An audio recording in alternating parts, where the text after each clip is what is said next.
અત્યારના છે, એમના ડિટર્મિનેશન, એમની સંકલ્પ શક્તિને કારણે અને આપના સૌના સહયોગથી આજે આ જીએસટી રિયાલિટી બની રહી છે. જેમ સૌરભભાઈએ વાત કરી એમ 10 વર્ષ સુધી ચર્ચાઓ ચાલી અને સૌરભભાઈ ત્યારે નાણામંત્રી તરીકે અને ઇવન એઝ એનર્જી મિનિસ્ટર એ એમ્પાવર્ડ કમિટી ઓફ ફાઇનાન્સ મિનિસ્ટરના સદસ્ય હતા અને બહુ જ એક્ટિવ સદસ્ય હતા. એ રીતે કહીએ તો ગુજરાતનું મોટું કોન્ટ્રીબ્યુશન છે જીએસટીમાં. અને ત્યાર પછી માન્ય નીતિનભાઈ પણ જીએસટી કાઉન્સિલના સભ્ય છે હવે, અને એમનું પણ ખૂબ મોટું યોગદાન છે આ જીએસટીના કાયદાઓ બનાવવા, નિયમો બનાવવા, પાસ કરવામાં. તો એ બંને મહાનુભાવોનો પણ હું રોલ આ તબક્કે એકનોલેજ કરું છું અને એમનો આભાર માનું છું. મિત્રો, જીએસટીથી દેશને શું ફરક પડવાનો છે આપણે ત્યાંથી જ વાત કરીએ. જીએસટીથી સૌથી વધારે ફાયદો કોને થવાનો, કેવી રીતે થવાનો, આની વાત કરવી જરૂરી છે. બધા એવું કહે છે કે જીએસટીથી દેશનો જીડીપી ગ્રોથ રેટ વધશે. કેવી રીતે વધશે? આ વસ્તુ આપણે સમજવી જરૂરી છે. સૌથી પહેલા તો હું આપને એમ કહું કે મેક ઇન ઇન્ડિયા, ઇન્ડિયાના ઉદ્યોગોને, ઇન્ડિયાના એક્સપોર્ટને સૌથી વધારે જો બળ મળવાનું હોય તો એ જીએસટીને કારણે. કેવી રીતે? પહેલું જેમ એમણે પ્રેઝન્ટેશનમાં સમજાવ્યું કે અત્યાર સુધીમાં કોઈ માલ જો ઇમ્પોર્ટ થતો હોય તો એના ઉપર કસ્ટમ ડ્યુટી તો લાગે, પણ જે લોકલ તમે એક્સાઇઝ અને વેટ ભરો છો એને બદલે એક સીવીડી હતી, કાઉન્ટરવેલિંગ ડ્યુટી, અને એક સ્પેશિયલ એડિશનલ ડ્યુટી એસએડી હતી. પણ એસએડીનો જે પર્સન્ટેજ છે લોકલ વેટને બરાબર નહોતો અને એને કારણે ઇમ્પોર્ટેડ માલ સસ્તો આપણે લાવી શકતા હતા. હવે શું રૂલ આવશે કે તમે કોઈ પણ માલ જો ઇમ્પોર્ટ કરો તો એ માલ ઉપર આઈજીએસટી લાગશે. IGST equal to GST. જે આઇટમ ઉપર ડોમેસ્ટિક ઇન્ડસ્ટ્રી, તમે બધા જે ડોમેસ્ટિક જીએસટીનો રેટ ભરશો એટલો જ રેટ ઇમ્પોર્ટેડ બધા માલ ઉપર લાગશે, અને એ પણ કસ્ટમ ડ્યુટી ઉપરાંત. એટલે પહેલી વાત તો એ છે કે there will be a level playing field between domestic industry and between the imported goods. That is one. Secondly, એક્સપોર્ટમાં એવું થતું હતું કે તમે કોઈ માલ બનાવો છો, બહાર વિદેશમાં એક્સપોર્ટ કરો છો તો એક્સાઇઝ ડ્યુટી, સર્વિસ ટેક્સ, આ બધું તો તમને પાછું મળી જતું હતું, રિફંડ આપતા હતા અમે.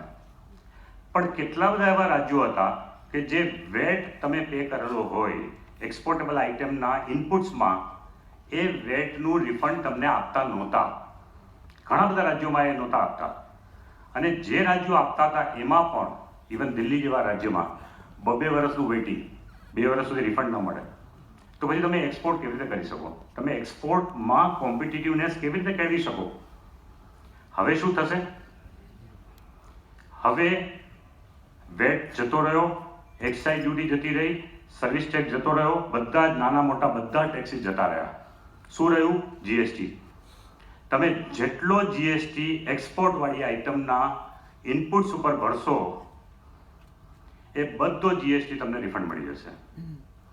અને એ પણ અમે એવું કહ્યું છે કે રિફંડની એપ્લિકેશન આવ્યાના 7 દિવસમાં 90% પ્રોવિઝનલ રિફંડ મળી જશે. રિફંડની એપ્લિકેશન આવ્યાના. તો આનો અર્થ એવો છો કે ઇમ્પોર્ટ ડિસ્કનેક્ટ થશે અને એક્સપોર્ટને એક મોટું બળ મળશે. હવે જ્યારે આવું હોય તો નેચરલી ડોમેસ્ટિક ઇન્ડસ્ટ્રીમાં તાકાત આવવી જોઈએ કે નહીં? આવશે. બીજું કે જે કાસ્કેડિંગ ઓફ ટેક્સેશન આજે છે, કાંઈ કારણ વગરનું, જો માલ તમે ગુજરાતમાં બનાવો અને આખા ઇન્ડિયામાં સપ્લાય કરો તો આખા દેશના કન્ઝ્યુમરને 2% સીએસટી ભોગવવો પડતો એક્સ્ટ્રા. ગુજરાતવાળાને 2%નો ફાયદો હતો ગુજરાતમાં બનતો હોય તો, પણ બીજા સ્ટેટવાળાને 2% વધારે ભોગવવો પડતો. આ કાસ્કેડિંગ છે, એ ઓછું થશે. તમે કોઈ પણ માલ બનાવતા 100 રૂપિયાનો માલ બનાવો, 12% એક્સાઇઝ ડ્યુટી લાગી, એ 12% એક્સાઇઝ ડ્યુટી તમને વેટમાંથી પછી માઇનસ નહોતી મળતી, ઇનપુટ ટેક્સ ક્રેડિટ નહોતી મળતી. ઓન ધ કોન્ટ્રરી, એ એક્સાઇઝ ડ્યુટી ઉપર પણ વેટ 14.5% તમારે ભરવો પડતો, 15%. આ પ્રકારની પરિસ્થિતિ અત્યારના છે.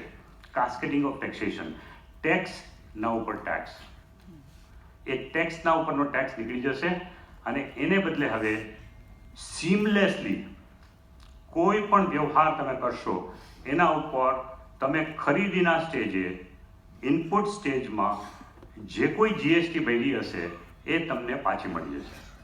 ફોર એક્ઝામ્પલ તમને એક એક્ઝામ્પલ આપું.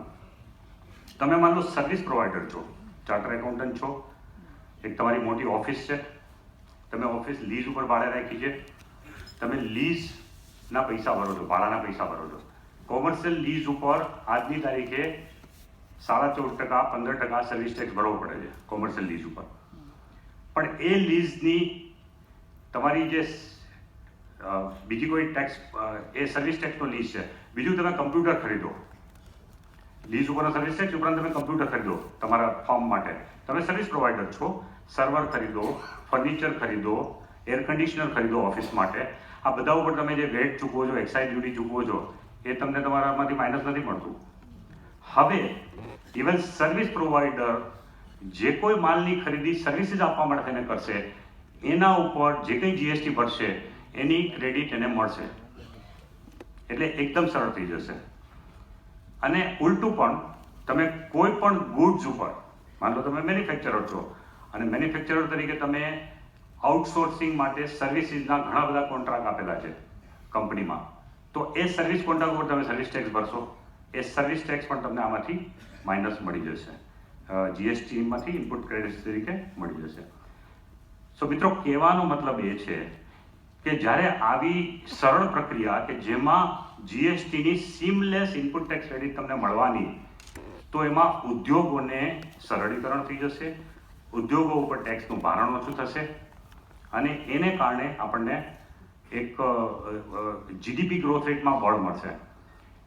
ફેડરલ રિઝર્વ એટલે કે અમેરિકાની રિઝર્વ બેંક, આપણે જેમ રિઝર્વ બેંક ઓફ ઇન્ડિયા છે દેશમાં, એમ અમેરિકામાં જે સેન્ટ્રલ બેંક છે એનું નામ છે ફેડરલ રિઝર્વ. ફેડરલ રિઝર્વે ઇન્ડિયાના જીએસટીનો સ્ટડી કરવા માટે 2 અર્થશાસ્ત્રીઓને કામ સોંપેલું અને બંને અર્થશાસ્ત્રીઓએ જે રિપોર્ટ આપેલો છે, ઓનલાઈન અવેલેબલ છે, આપ જરા વાંચજો. એ રિપોર્ટના કહેવા પ્રમાણે જીએસટી આવવાને કારણે ઇન્ડિયાનો ગ્રોથ રેટ 4.2% વધશે. આપણે તો 1-2% વાત કરીએ છીએ, પણ ફેડરલ રિઝર્વના એક પેપરમાં આ વસ્તુ લખાયેલી છે. એવું વગર કારણે નથી, બહુ લર્નેડ પેપર છે, વાંચવા જેવું પેપર છે કે કેવી રીતે એમણે કેલ્ક્યુલેશન કરેલી છે કે ઇન્ડિયાનો જીડીપી ગ્રોથ રેટ વધશે.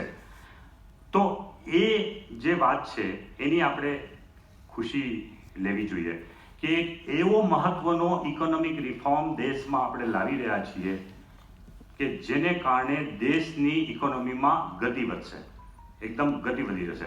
અને એ માટે થઈને આપ સૌને અમારો આગ્રહ છે કે જીએસટીને એક સામાન્ય પ્રક્રિયામાં બદલાવ ન સમજો. જીએસટી એ ટ્રાન્સફોર્મેશનલ પ્રક્રિયા છે અને એમાં આપણા સૌનું ભલું છે. સરકારનું પણ ભલું થશે, તમારા લોકોનું કાસ્કેડિંગ ઓફ ટેક્સેશન ઓછું થશે, વ્યાપારીઓનું અને ઉદ્યોગપતિઓનું, અને કન્ઝ્યુમરને પણ એનો ફાયદો અલ્ટિમેટલી મળશે જ્યારે ટેક્સના રેટ ઘટશે ત્યારે. એક એવી પ્રક્રિયા છે જીએસટીની કે જેમાં બધું જ કામ ઓટોમેટિક થવાનું. તમારે રજિસ્ટ્રેશન કરાવવાથી માંડીને રિટર્ન ફાઇલિંગ, રિફંડ માટેની એપ્લિકેશન અને ઇવન રિફંડનો ચેક પણ તમારે કોઈ ઓફિસમાં પગથિયા નહીં ચડવા પડે રિફંડનો ચેક લેવા માટે. તમે જે બેંક એકાઉન્ટનો નંબર આપેલો છે જીએસટી રજિસ્ટ્રેશનમાં, એ બેંક એકાઉન્ટમાં ઓટોમેટિક એ તમારા ખાતામાં આવી જશે રિફંડનો ચેક પણ. તો આવી ઓટોમેટિક પ્રક્રિયા કે જેમાં કરપ્શન દૂર થાય, કોઈ ઓફિસ સાથે વ્યવહાર ન કરવો પડે, આ પ્રક્રિયા સારી કે ખરાબ? સારી ને?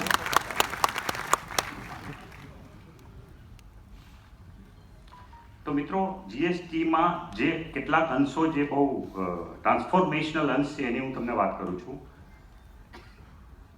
કોમન નેશનલ માર્કેટ, એક કોમોડિટી તમે જે ગુજરાતમાં બનાવો કે ગમે ત્યાં બનાવતા હો, આખા દેશમાં એના ઉપર એક જ ટેક્સ રેટ લાગશે. ફોર એક્ઝામ્પલ ટીવી, તો ટીવી ઉપરનો ટેક્સ રેટ ત્રિપુરામાં પણ એટલો જ હશે, ગુજરાતમાં એટલો હશે, તામિલનાડુમાં એટલો હશે, જમ્મુ કાશ્મીરમાં પણ એટલો જ હશે. બધા સ્ટેટમાં આખા દેશમાં એક જ ટેક્સ રેટ રહેશે. અને એ જે છે એ કોમન નેશનલ માર્કેટ તરફ આપણે લઈ જશે. જો એક જ રેટ હોય ટેક્સનો અને જ્યારે આપણે સીએસટી, હવે તમને ખબર ને કે હવે સીએસટી નીકળી જશે, 2% સીએસટી જે હતું સી ફોર્મ વાળું એ નીકળી જશે, તો શું આવશે? એમણે સમજાવ્યું કે તમારે કોઈ પણ માલ રાજ્યની બહાર મોકલવો હશે તો ઇનવોઇસ દ્વારા મોકલવો હશે કે ડિપો ટ્રાન્સફર કરવાનો છે, પણ તમારે આઈજીએસટી ભરીને જ પછી એ માલ મોકલી શકાશે. અને આઈજીએસટી એટલે જીએસટીનો જે દર છે આઇટમનો, એ આઈજીએસટીનો દર હશે. તો આઈજીએસટી એ ફાઇનલ ટેક્સ નથી, આઈજીએસટી વધારાનો કોઈ ટેક્સ નથી. સીએસટી વધારાનો ટેક્સ હતો, 2% હતો પણ એ વધારાનો ટેક્સ હતો.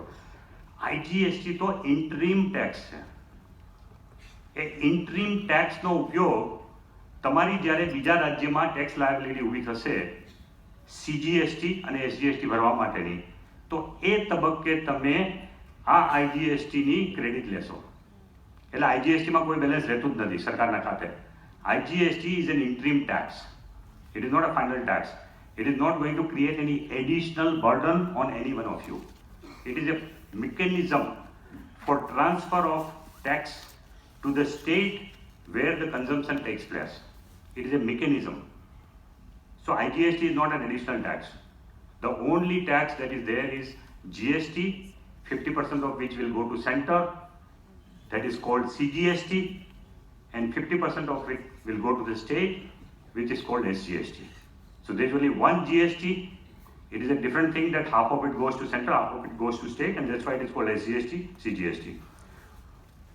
તો મિત્રો, આ જે આખી પ્રક્રિયાને તમે સમજી લો, આખા દેશની કોમન માર્કેટ હશે. સીએસટી નીકળી જશે. જો સીએસટી નીકળી જશે તો એના શું ઇમ્પ્લિકેશન આવે? અત્યારના લોકો શું કરતા કે સીએસટી સી ફોર્મમાં માલ મોકલવો છે, સી ફોર્મ કઢાવે અને પછી એમ કે ગુજરાતથી ભૂસાવળ જાય છે માલ, એમ ડિક્લેર કરે અને પછી અહીંયા બોર્ડર ઉપર, બોર્ડરથી પહેલાં સુરતમાં જ વેચી કાઢે. થાય કે નહીં આવું? તો એને માટે થઈને શું કરવું પડ્યું ગુજરાત સરકારે? બિલાડ ચેકપોસ્ટ, આ બધી ચેકપોસ્ટો રાખવી પડી અને એને રોકવા માટેની પ્રક્રિયા કરવી પડી. ચેક કરવું પડે કે ભાઈ તમારો માલ બીજા રાજ્યમાં ખરેખર ટ્રાન્સફર થયો કે ન થયો, કે ગુજરાતમાં જ વેચાઈ ગયો. હવે આવી કોઈ ઝંઝટ કરવાની જરૂર જ નથી, કારણ કે માલ જ્યારે નીકળશે ત્યારે જ આઈજીએસટી પે કરીને નીકાળી શકશે. પછી ભલે ને સ્ટેટમાં વેચાય તો આઈજીએસટી તો આવી ગયો આપણી પાસે. એટલે અમારે હવે બોર્ડર ઉપર કોઈ ચેકપોસ્ટ રાખવાની જરૂર નથી ટેક્સ માટે. તેને બીજા કોઈ પર્પઝ માટે હોય, પણ ટેક્સ માટે તેને અમારે બોર્ડર ઉપર કોઈ ચેકપોસ્ટ રાખવાની જરૂર નથી.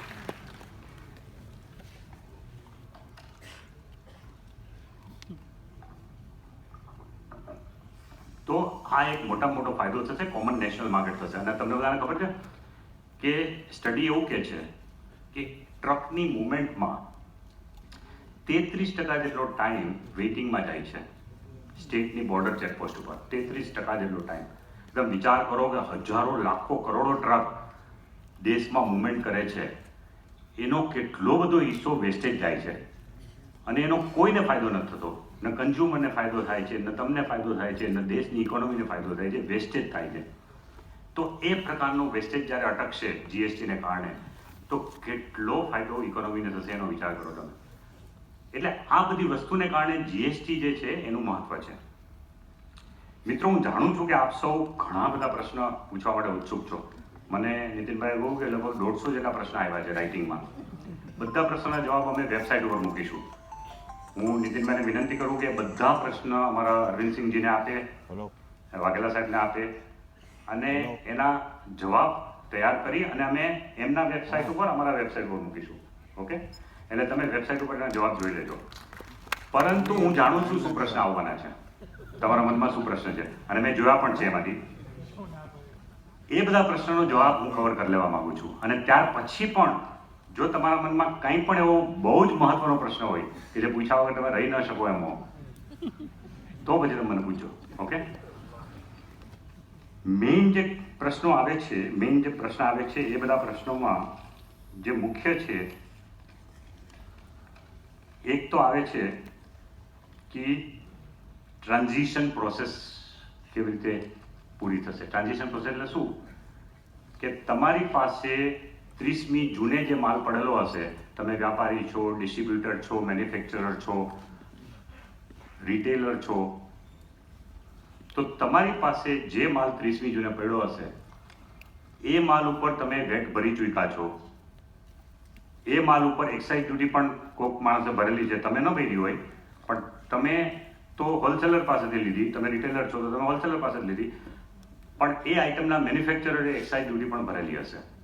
ઓકે, તો સવાલ એ છે કે 1 જુલાઈએ જો તમે નવું વાઉચર બનાવશો એ માલ વેચવા માટેનું, તો એ વાઉચરમાં તમારે ફરીથી જીએસટી ભરવું પડશે. તો પછી આ બધા ક્રેડિટનું શું? તો એને માટેના ટ્રાન્ઝિશનના પ્રોવિઝન અમે બનાવેલા છે, અને એ ટ્રાન્ઝિશનના પ્રોવિઝન એવું કહે છે કે તમારી પાસે વેટનું ઇન્વોઇસ હશે કે ભાઈ તમે જેની પાસેથી ખરીદી લીધેલો છે એ માણસે વેટ પે કરેલો છે, વેટ તમારા બિલમાં લગાવેલો છે, તો એ વેટના ઇન્વોઇસને અમે માન્ય રાખી અને તમને 100% એની ઇનપુટ ટેક્સ ક્રેડિટ જીએસટી સામે આપીશું. 1 જુલાઈએ જે જીએસટી ઉપર તમારી લાયબિલિટી આવશે 1 જુલાઈ પછી જ્યારે પણ, તો તમે જ્યારે ઓગસ્ટમાં માલ વેચશો કે ઇવન નવેમ્બરમાં માલ વેચશો, પણ તમારી પાસે જો વાઉચર હશે, ઇન્વોઇસીસ હશે વેટ પે કરેલા, તો તમને એની ક્રેડિટ ઓટોમેટિક મળી જશે જીએસટીમાં. ઓકે, એ જ રીતે સેન્ટ્રલ એક્સાઇઝ ડ્યુટી અથવા સર્વિસ ટેક્સ ભર્યાના ઇન્વોઇસ તમારી પાસે જો હશે તો તમને સીજીએસટી સામે એની ક્રેડિટ મળી જશે. વેટની ક્રેડિટ તમને એસજીએસટી સામે મળશે અને એક્સાઇઝ ડ્યુટી અને સર્વિસ ટેક્સની તમને જે છે સીજીએસટીની સામે મળશે, ઇનપુટ ટેક્સ ક્રેડિટ.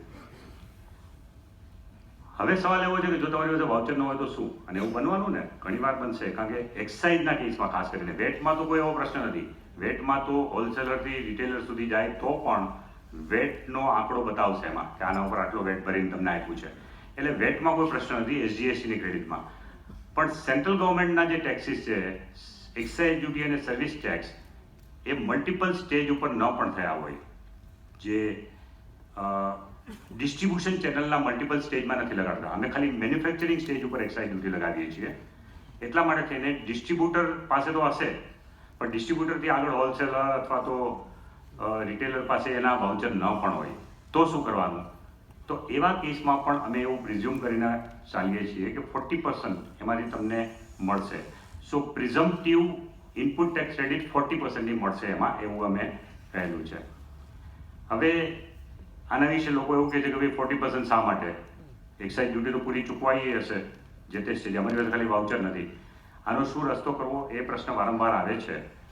એક રસ્તો એવો હોઈ શકે કે જે ડિસ્ટ્રીબ્યુટર અને હોલસેલર કદાચ જો એવું કરવા ચાહે તો પોતે સેન્ટ્રલ એક્સાઇઝનું રજિસ્ટ્રેશન આ 2 મહિના માટે લઈ શકે, એક 2 મહિના માટે પોતે સેન્ટ્રલ એક્સાઇઝનું રજિસ્ટ્રેશન લઈ શકે અને એ પોતાના બિલમાં એને લઈ શકે. એ રીતે એક પ્રક્રિયા એક્સાઇઝ ડ્યુટી તમારા બિલ સુધી પહોંચાડવા માટેની થઈ શકે. કોઈ વધારાનો ટેક્સ નથી આવવાનો એમાં, ખાલી એટલું જ છે કે એ રજિસ્ટર્ડ ડીલર, એક્સાઇઝનો ડીલર હોય તો એને પણ એ બિલમાં ચડાવીને મળશે કે ભાઈ આટલા રૂપિયા ચૂકવાયા છે. એમાં એક એનો એ રસ્તો છે. પણ 40% પાછળનો હેતુ એવો છે કે આપણે ત્યાં બધા જ ગુડ્સ કંઈ ટેક્સ પેડ નથી હોતા. એટલે એવું બને કે તમારી પાસે સ્ટોક પેડો જેમાંથી એક્સાઇઝ પેડ માલ 40-50% છે, બાકીનો 40-50% માલ કદાચ બીજા કોઈ સોર્સિસથી આવેલો હોય, એવું પણ કદાચ માનવાને કારણે હોય. એટલે એ 40% જે છે એ એટલા માટે થઈને એમાં પ્રક્રિયામાં છે. પણ આ એમાં હકીકત છે કે ટ્રાન્ઝિશનનો આ નિયમ છે અત્યારે. એક પ્રશ્ન આવે છે વારંવાર કે E permit, E way bill. E way બિલનો કોન્સેપ્ટ આમાં હશે. શું ઈ વે બિલનો કોન્સેપ્ટ છે? કોઈ પણ માલ 50,000થી વધારે રકમનો તમારે વિધિન ધ સ્ટેટ કે આઉટસાઇડ ધ સ્ટેટ મોકલવો હશે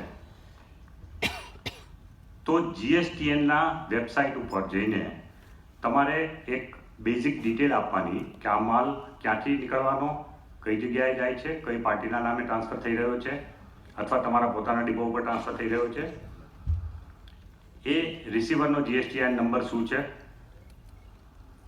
અને HSN કોડ શું છે માલનો.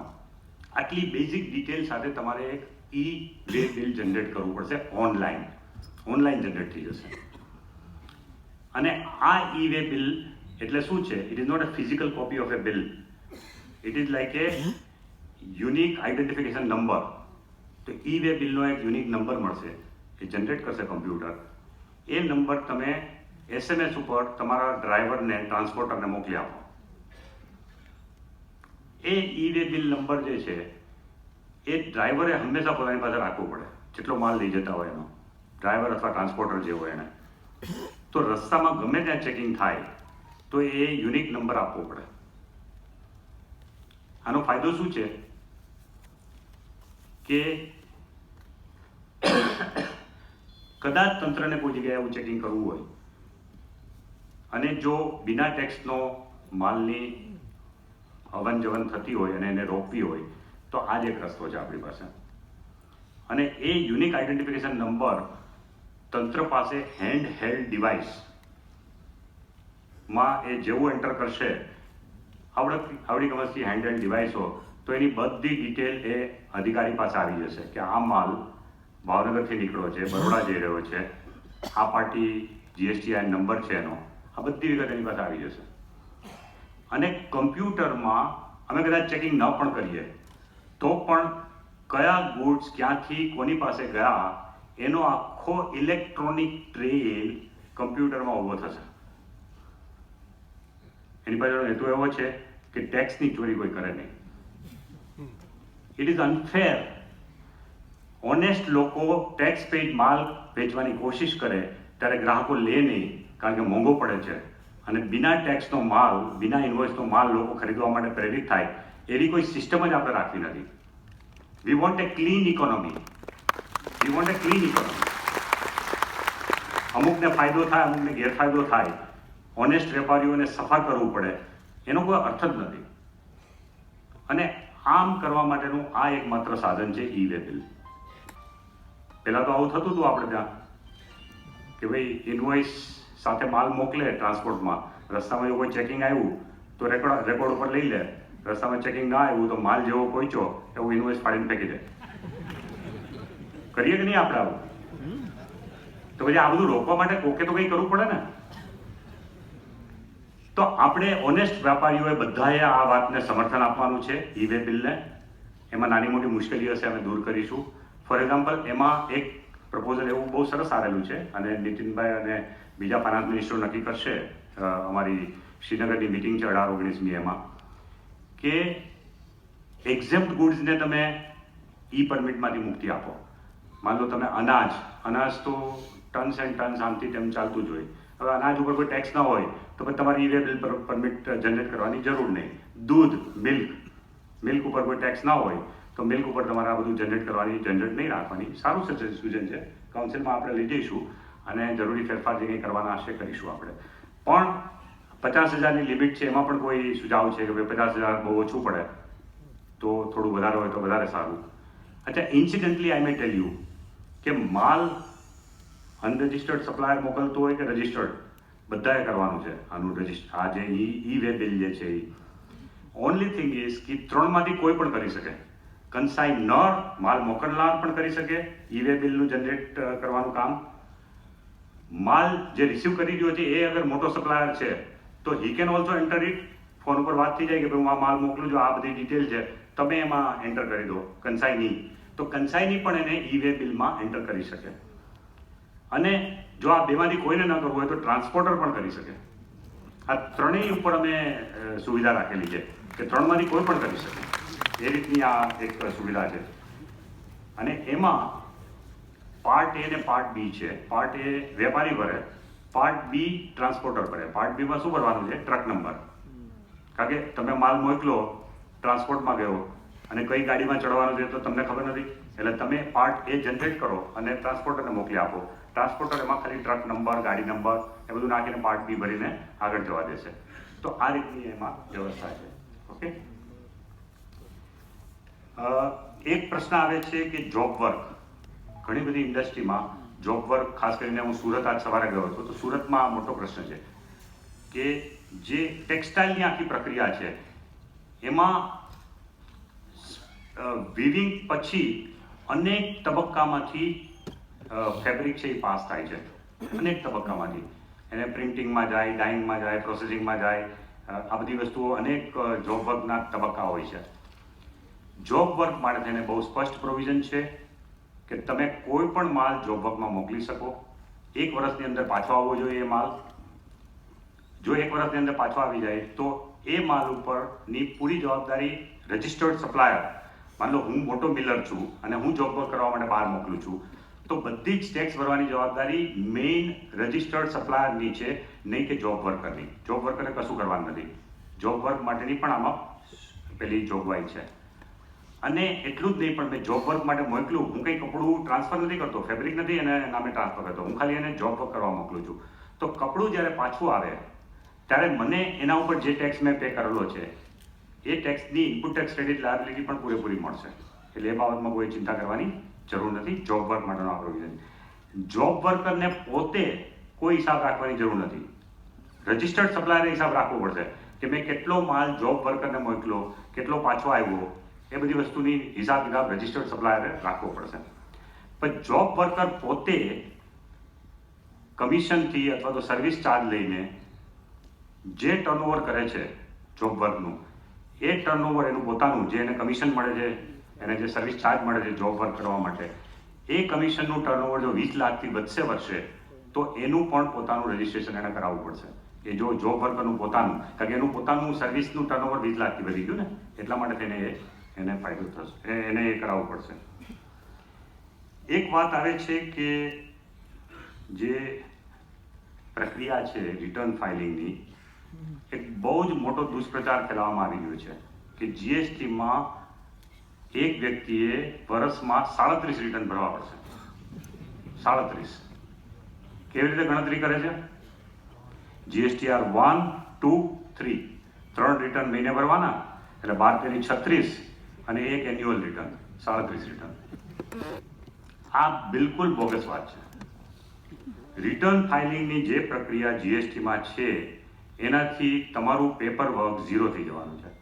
Zero paper work. ઘણા લોકો મને કહે કે જીએસટીમાં પેપર વર્ક વધશે કે ઘટશે? શું જવાબ છે? પેપર વર્ક ઝીરો થઈ જશે, કારણ કે બધું કમ્પ્યુટરમાં કરવાનું છે. બધું જ કમ્પ્યુટરમાં કરવાનું છે.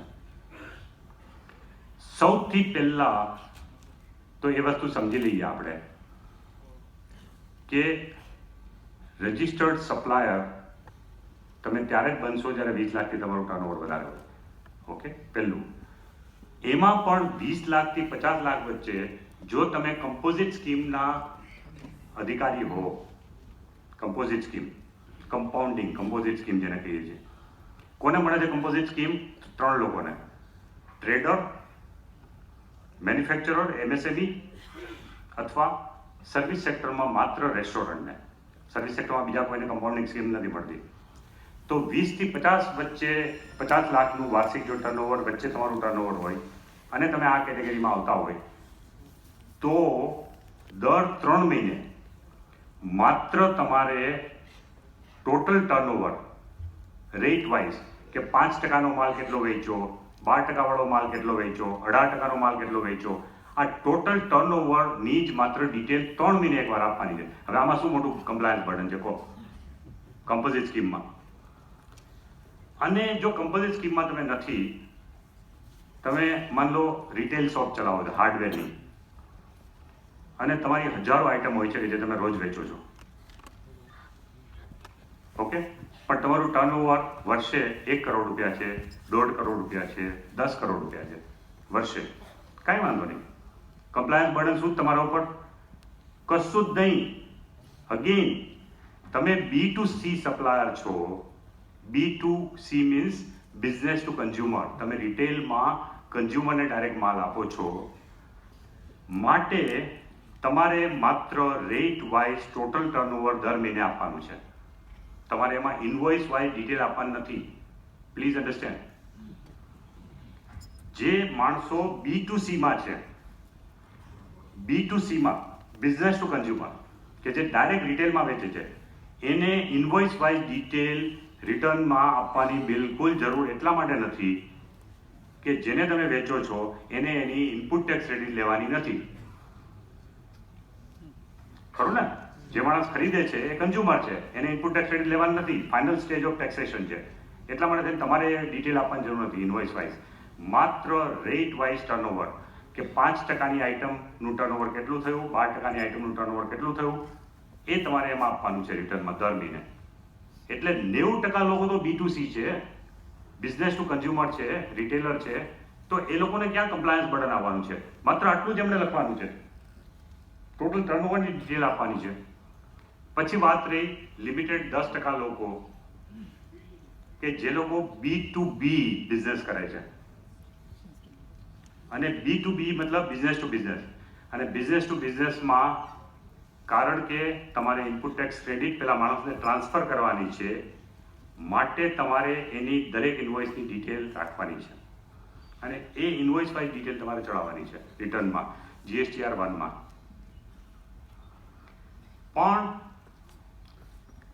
અમારા GSTNના વેબસાઇટ ઉપર તમને એક જાવા અને એક એક્સેલ ફોર્મમાં એક ઓફલાઈન ટૂલ મળશે, ઓફલાઈન યુટિલિટી આપીશું કે એ ફોર્મમાં જો તમે તમારા રોજબરોજના ઇન્વોઇસીસની ડિટેલ રાખશો તો નેક્સ્ટ મહિનાની 10 તારીખ સુધીમાં તમારે જ્યારે GSTR 1 બનાવવાનું છે ત્યારે તમારે કોઈ મહેનત નહીં કરવી પડે. એ એક્સેલ શીટને એક ક્લિક કરવાથી સીધું રિટર્નમાં પરિવર્તન થઈ જશે. It will automatically get converted into return. તો આટલી સરળ પ્રક્રિયા જો હોય પછી શું કરવાનું? તમે તો રિટર્નમાં અપલોડ કરી દીધું બધું. હું તમને એક દાખલો આપું હવે સિમ્પલ, કે તમે માન લો 100 માણસને તમારો માલ વેચો, તો એ 100 ઇન્વોઇસની ડિટેલ તમારે GSTR 1માં અપલોડ કરવાની છે 10 તારીખ સુધીમાં મહિનાની. તમે 10 માણસો પાસેથી માલ ખરીદેલો છે, એ તમે જે ખરીદી કરેલી છે એની વિગત તમારે આપવાની જ નથી. એ GSTR 2 તમારું બનશે એ ઓટોમેટિક કમ્પ્યુટર જનરેટ કરીને તમારી સામે રાખી દેશે ઓટોમેટિકલી. કારણ કે દરેક વ્યક્તિ પોતાના સેલની ડિટેલ જ્યારે નાખશે ત્યારે તમે જેની પાસેથી ખરીદ કરેલું છે એને પણ પોતાના ઇન્વોઇસની ડિટેલ 1 થી 10 તારીખ સુધીમાં નાખેલી હશે. એટલે 11 તારીખથી શરૂ કરીને તમને એ વિગત દેખાઈ જશે કે ભાઈ મેં જેની પાસે માલ ખરીદેલો છે એ માલ ખરીદનાર વ્યક્તિએ આ ડિટેલ એમાં મૂકી દીધી છે. તો તમે 10 માણસો પાસેથી ખરીદ કરેલું છે એ ડિટેલ તમારા GSTR 2માં ઓટોમેટિકલી અપલોડ થઈ જશે. એ તમે જોઈ લો. તમને એમ લાગે કે આ 10 વાઉચરમાંથી 9 જ વાઉચર અપલોડ થયા છે. તમારા જે માણસ પાસે તમે માલ ખરીદો ને એમાંથી 9 લોકોએ અપલોડ કર્યા છે, 10મું વાઉચર મિસિંગ છે, 10મું ઇન્વોઇસ છે નહીં તમારું પરચેઝનું. તો શું કરવાનું? તમને પણ છૂટ આપી છે. એટલા માટે એને GSTR 2ને ક્લિક કરવાનું છે કે તમે એકવાર જોઈ લો. કમ્પ્યુટરે તમને બનાવી આપ્યું છે GSTR 2 રિટર્ન, ઓટોમેટિક બનાવી આપ્યું છે. તમે જોઈ લો આ બરાબર છે તો ક્લિક કરી દો, કશું જ નથી કરવાનું. જો બરાબર ન હોય, એકાદું ટ્રાન્ઝેક્શન મિસિંગ હોય તો તમે એ ટ્રાન્ઝેક્શનને એમાં એન્ટર કરી શકો. તમે એમાં એન્ટર કરી દો એ ટ્રાન્ઝેક્શનને અને સરકાર એ સ્વીકાર લેશે એ મહિના માટે. તમને એની ઇનપુટ ટેક્સ ક્રેડિટ મળી જશે. અને એ જ ટાઈમે જ્યારે એ GSTR 2માં તમે એન્ટ્રી કરશો એક ટ્રાન્ઝેક્શનની, એ જ ટાઈમે તમારો જે વેચાણ કરવાવાળો છે જેનો તમે નંબર નાખશો કે ભાઈ આ માણસના GSTR નંબર ઉપરથી મારી પાસે આવેલો છે માલ, એ માણસને એના ઈ ફાઇલિંગ વેબસાઇટમાં એના SMS ઉપર એના ઈમેલ ઉપર એક મેસેજ જશે કે ભાઈ સો એન્ડ સો ઇઝ ક્લેમિંગ કે તમે એમણે તમારી પાસે માલ ખરીદેલો છે, પ્લીઝ કન્ફર્મ. અને જો એ પોતાના વેબસાઇટ ઉપર એ ક્લિક કરશે કે યસ આઈ કન્ફર્મ, મારાથી ભૂલ થઈ ગઈ હતી, તો કોઈ પ્રશ્ન નથી રહેતો. અને ન પણ કન્ફર્મ કરે, માન લો એ ના પાડે અથવા કશું કરે જ નહીં, જવાબ ના આપે, તો પણ એ મહિના માટેના રિટર્નમાં તમારા કહેવા આધારે તમને પૂરેપૂરી ઇનપુટ ટેક્સ ક્રેડિટની ક્રેડિટ મળી જશે. તમને કોઈ તકલીફ નહીં થાય એ મહિના માટે. પરંતુ ત્યાર પછી તમને 1 મહિનાનો ટાઈમ મળશે. 1 મહિનાની અંદર તમારે એ માણસને પકડવાનો છે, એને કહેવાનું છે કે ભાઈ તું કેમ મારું વાઉચર સ્વીકારતો નથી. અને જો એ 1 મહિનાની અંદર સ્વીકાર લે તો પણ કંઈ વાંધો નથી. પણ ત્યાર પછી નેક્સ્ટ મહિનાનું રિટર્ન ભરવાનું આવશે એની 20મી તારીખે, ત્યાં સુધીમાં જો એ ટ્રાન્ઝેક્શન એ સ્વીકારશે નહીં તો તમને જે ઓટોમેટિક ક્રેડિટ સરકારે આપેલી છે એ ક્રેડિટને રિવર્સ કરવામાં આવશે. પણ 60 દિવસ પછી. પહેલા મહિને તો અમે સ્વીકાર લઈશું તમે જે કહેશો એ. હવે લોકો એમ કહે છે કે ભાઈ અમારો શું વાંક, સરકારે એની પાછળ જવું જોઈએ. કેમ ભાઈ? તમે ગમે એવા લોકો જોડે વ્યવહાર કરો અને સરકારે જેને પકડવાનો. તમારી કોઈ ફરજ જ નહીં કે તમે સારા માણસો જોડે વેપાર કરો. તો આ આખી પ્રક્રિયા એટલા માટે બનાવવામાં આવી છે કે સારા માણસોને ઉત્તેજન મળે. અને એમણે તેમ સમજાવ્યું ને કે કમ્પ્લાયન્સ રેટિંગ કાઢવામાં આવશે કે કયા ડીલરે કેટલી વાર આવો ડિફોલ્ટ કર્યો, એના આધારે એનું કમ્પ્લાયન્સ રેટિંગ થશે ABCDમાં. એટલે તમારે કોઈ વેપારી સાથે વ્યવહાર કરવો તો સૌથી પહેલાં GSTના વેબસાઇટ ઉપર જોવો કે એનું રેટિંગ શું છે એ વેપારીનું, અને પછી તમે વ્યવહાર કરો. આ બધું કોમ્પ્યુટર કરી શકશે. સો કમ્પ્યુટરની જે આખી કેપેબિલિટી છે એનો ઉપયોગ કરીને આપણે દેશમાં બ્લેક અર્થતંત્રને નાબૂદ કરવા માટેનો આ પ્રયત્ન છે આપણો. બધા ટેક્સ પે કરીને જ માલ વેચે એવી આપણી પ્રક્રિયા હોવી જોઈએ.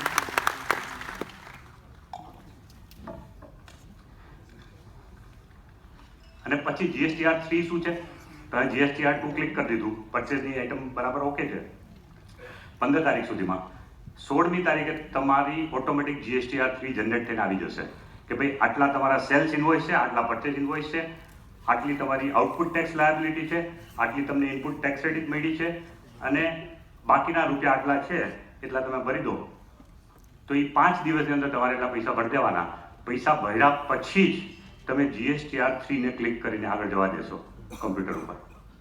GSTR3 ત્યારે જ આગળ પુશ થશે જ્યારે તમે પૈસા ભરશો ટેક્સના પછી એનું સબમિશન થશે. એટલે આ રીતની આખી પ્રક્રિયા ઓટોમેટિક છે, ઓનલાઈન છે. આ તમારે કશું ભરવાનું નથી, તમારે તો ખાલી ઇન્વોઇસ હોય ડિટેલ GSTR1માં ભરવાની છે. અને એ પણ મેં તમને કહ્યું એમ એક્સેલ શીટમાં જો તમે રાખશો, અમે આપેલી એક્સેલ શીટમાં, તો ઓટોમેટિક રિટર્નમાં પરિવર્તિત થઈ જશે. ઓકે, નાઉ સો ઓટો રિવર્સ કરવાની જે પ્રક્રિયા છે એની મેં તમને વાત કરી, બહુ ફેર છે. 60 દિવસ પછી અમે તમારી જે છે વાઉચરને રિવર્સ કરીશું, ક્રેડિટને રિવર્સ કરીશું.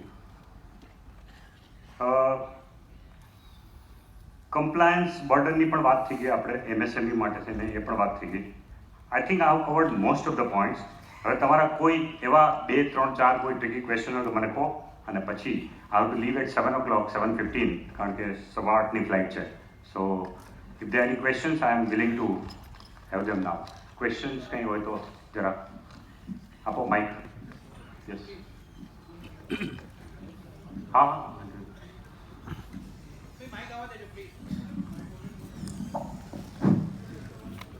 ડૉક્ટર સાહેબ, I have given a question. મેં એક પ્રશ્ન આપેલો છે નીતિનભાઈને, એ હું જરા રિપીટ કરું છું.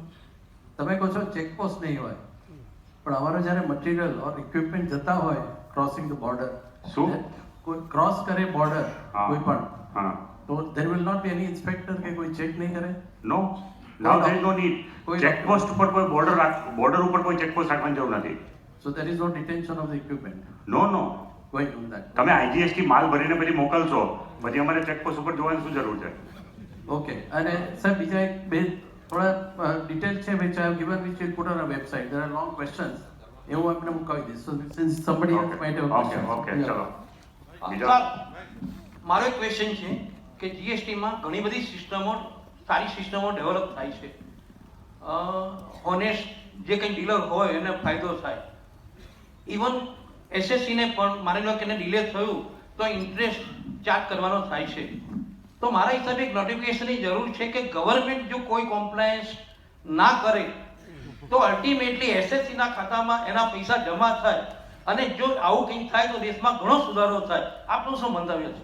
ઓકે, તમારું સૂચન છે. બીજો પ્રશ્ન કોઈ? એ સૂચન છે તમારું. ઓકે, સેકન્ડ ઓકે, કે સાહેબ 20 લાખની લિમિટ સુધી GST લાગતો નથી, તો કાયદામાં 20 લાખ સુધી SSCએ શું કરવાનો, કેવા બિલ ઇસ્યુ કરવાના અથવા શું પ્રોસિજર કરવાનો, એમાં કોઈ નિદાન નથી. એના વિશે આપનું મંતવ્ય જોઈએ છે. SS means what? SS 20 lakh સુધી, ધારો કે 9 મહિના સુધી 20 લાખનું ટર્નઓવર થતું નથી, હા, અને 10મા મહિનાનું ટર્નઓવર 20 લાખ થાય છે. ઓકે, એ 9 મહિના દરમિયાન એને કેવા બિલો ઇસ્યુ કરવાના, કેવી ચોપડા રાખવાના, અથવા એની કોઈ જોગવાઈઓ વિશે GST એક્ટમાં નથી, તો આપનું મંતવ્ય જાણવું છું. ઓકે. હા, અમે તમને છે ને ડિટેલમાં ગાઈડન્સ, જે ક્વેશ્ચન આન્સર આપીશું એમાં તમને ગાઈડન્સ આપીશું. નેક્સ્ટ, યા કોઈ મેજર પોલિસી લેવલનો જો પ્રશ્ન હોય તો I would like to address